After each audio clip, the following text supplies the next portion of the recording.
Bir tarafım özlüyor, çok istiyor geri dönmeni.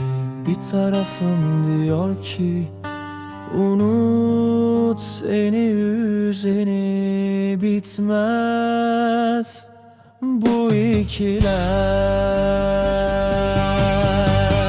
Bir tarafım özlüyor, çok istiyor geri dönmeni.